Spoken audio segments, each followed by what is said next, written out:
धन्यवाद सभापति जी। बहुत सारे क्योंकि लोग रेलवे बजट पे बोल चुके हैं, इसलिए मैं बहुत सारी फैक्ट फिगर में नहीं जाऊंगा। रेलवे मंत्री जी को जो मुद्दे की बात है वही दो चार मैं कहनी चाहूंगा, बहुत डिटेल में नहीं जाऊंगा। देखिए, आपका डॉक्यूमेंट पढ़ के मिनिस्टर साहब, रेलवे मिनिस्टर साहब, अपन कोई भी टारगेट अभी समय पे पूरा कर नहीं पा रहे हैं, चाहे वो इलेक्ट्रिफिकेशन हो, चाहे गॉज कन्वर्शन हो, चाहे डबलिंग हो, चाहे कॉरिडोर हो, सब चीजें कहीं ना कहीं स्लो होती हैं जहां टारगेट मिस करती हैं। आपका जो रेल प्लान है 2030 वाला, उसमें अभी जो आपकी रिपोर्ट है वो ये कह रही है कि अभी अगले 2-3 साल में हमारा 2 लाख करोड़ का बजट का गैप हो रहा है। इंटरनल रेवेन्यू ग्रो नहीं कर रहा है रेलवे का, due to various reason. Minister साहब ज्यादा समझते होंगे। सेंट्रल बजट जो स्पोर्ट 14-15 तक मेजर सोर्स था रेलवे का, वो कम हुए जा रहा है, वो बढ़ नहीं रहा है। और आप लोग ज्यादातर एक्स्ट्रा बजटी मतलब लोन लेना या प्राइवेटाइजेशन करना, उधर को जा रहे हैं।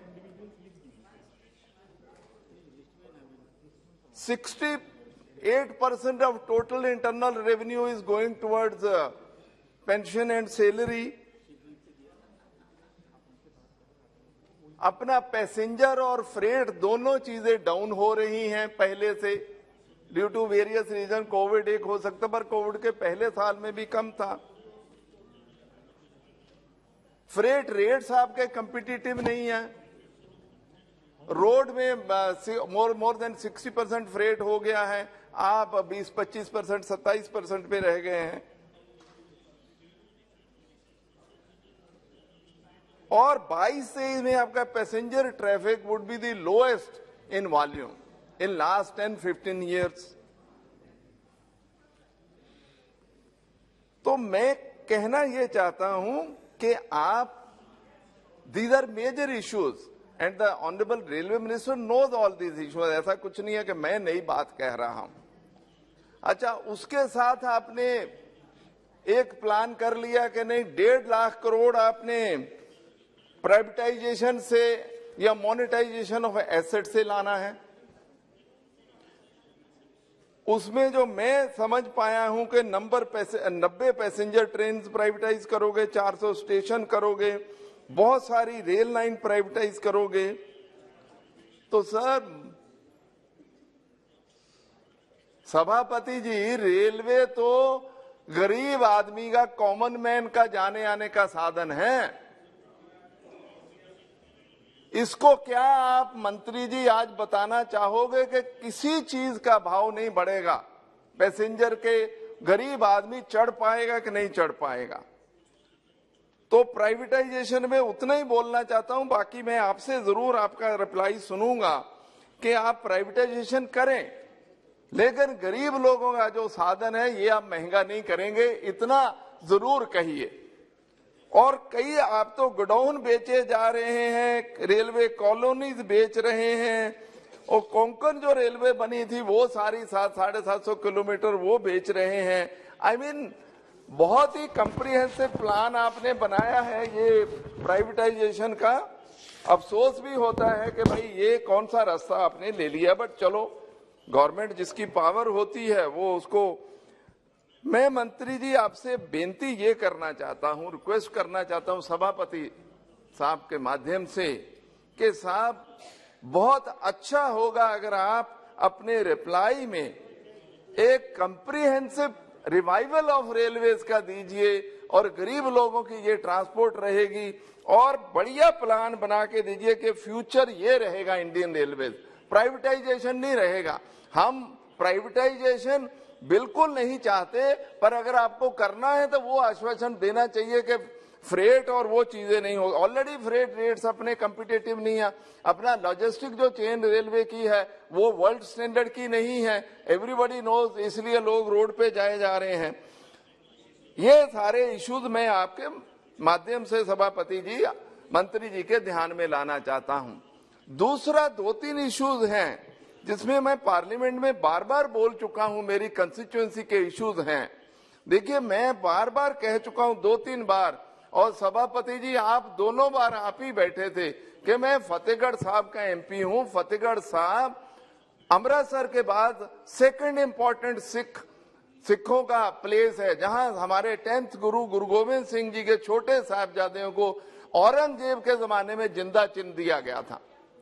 वहां 25, 26, 27 दिसंबर को अभी भी 50 लाख से 1 करोड़ आदमी 316-17 साल बाद भी आके श्रद्धांजलि देने आते हैं और रोते हैं वहां बैठ के, 3 दिन खाना नहीं बनता। मैं मंत्री जी, आप बैठे हैं, आपको मिल चुका हूं, आपको चिट्ठियां लिख चुका हूं, प्रधानमंत्री जी को लिख चुका हूं कि भाई इतनी इंपॉर्टेंट रिलीजियस प्लेस है, इसकी रिलीजियस ट्रेन मत बंद करो, उसको मत डाइवर्ट करो। आप मेरी बात ही नहीं सुन रहे हैं, तो क्या हम एजिटेशन करें उस पर फिर, या मैं एज एमपी कोई और दूसरी बात करनी शुरू करूं कि आप हमारे इस माइनॉरिटी के साथ, उस तरह की मैं बातें नहीं करना चाहता हूं। पर मैं आप बहुत ज्यादा मंत्री जी, उस बात से बहुत ज्यादा आपके ऑफिसर, आपने मेरे से प्रॉमिस किया था कि नहीं सचखंड एक्सप्रेस किसी हालत में चालू होगी। मैं आपके ऑफिसर्स कह रहे कि किसी हालत में वो चालू नहीं हो सकती। आई एम फीलिंग हर्ट माननीय मंत्री जी, वो हमारे लिए जी जान है वो ट्रेन, क्योंकि वो नांदेड़ साहब जाती है अमृतसर से, हमारे इतने लोग जाते हैं, और इतनी ट्रेनें आपने हमारी हेमकुंड साहब बंद कर दी। आपने तो हमारी इतनी ट्रेनें बंद कर दी है कि हमको तो समझ ही नहीं आता कि हम कहां जाएं। आपने हमारी देहरादून एक्सप्रेस डाइवर्ट कर दी, आपने हमारी बांद्रा वाली जो बॉम्बे वाली थी वो कर दी, हमारी जम्मू तो भी टाटा को जाने वाली थी वो कर दी। मतलब सारा कुछ ही सर, मतलब ये आपका प्लान होगा, I can understand, it may be your efficiency plan, पर सर लोगों का रिलीजियस फीलिंग भी तो ध्यान में रखते हैं कि नहीं रखते? अपन जब रिलीजियस मेले होते हैं वहां स्पेशल ट्रेन चलाते हैं, इस रिलीजियस मेले के लिए क्यों सारी की सारी दूसरी ओर कर दी गई? ये मैं सवाल पूछना चाहता हूं, और मैं चाहता हूं कि इसमें कोई कंस्ट्रक्टिव रेलवे मंत्री जी ऑर्डर दें, और ऐसा ऑर्डर दें जिसकी कंप्लायंस हो जाए। पिछली बार भी आपने मुझे कहा था इट विल बी डन, वो अभी तक हुआ नहीं है। और दूसरी बात सर, मैं बार बार कहता रहा हूं, मैं एक छोटा सा, एक हमारी असेंबली कंस्टिट्यूएंसी है रायकोट, वो बहुत बैकवर्ड है। पिछले 3 साल से कह रहा हूं कि साहब उसको एक 20-25 किलोमीटर की लाइन चाहिए, उसकी डेवलपमेंट हो जाएगी, मुल्लापुर टू बरनाला कर देंगे, उसकी डेवलपमेंट हो जाएगी। सानेवाल हमारा इंडस्ट्रियल टाउन है सर, वो उसकी वहां कोई ट्रेन नहीं रुकती है सर। सारा फोकल पॉइंट लुधियाना का इंडस्ट्री का सानेवाल है, कोई ट्रेन नहीं रुकती है वहां सानेवाल में। अच्छा, वहां मेरी कंस्टिट्यूएंसी में सर जो एशिया का सबसे बड़ा स्टील टाउन है मंडी गोविंदगढ़, वो है, आपने उसकी ट्रेनें सारी डाइवर्ट कर दी। एशिया की सबसे बड़ी ग्रेन मार्केट खन्ना है, उसकी ट्रेनें डाइवर्ट कर दी।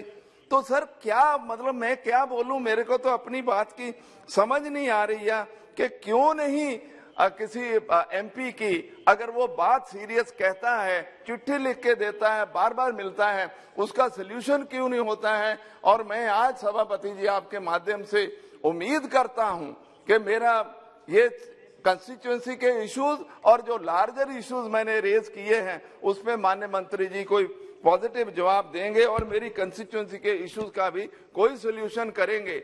बहुत बहुत धन्यवाद सभापति। श्री चंद्रेश्वर प्रसाद जी। धन्यवाद अध्यक्ष महोदय। रेल मंत्रालय के तहत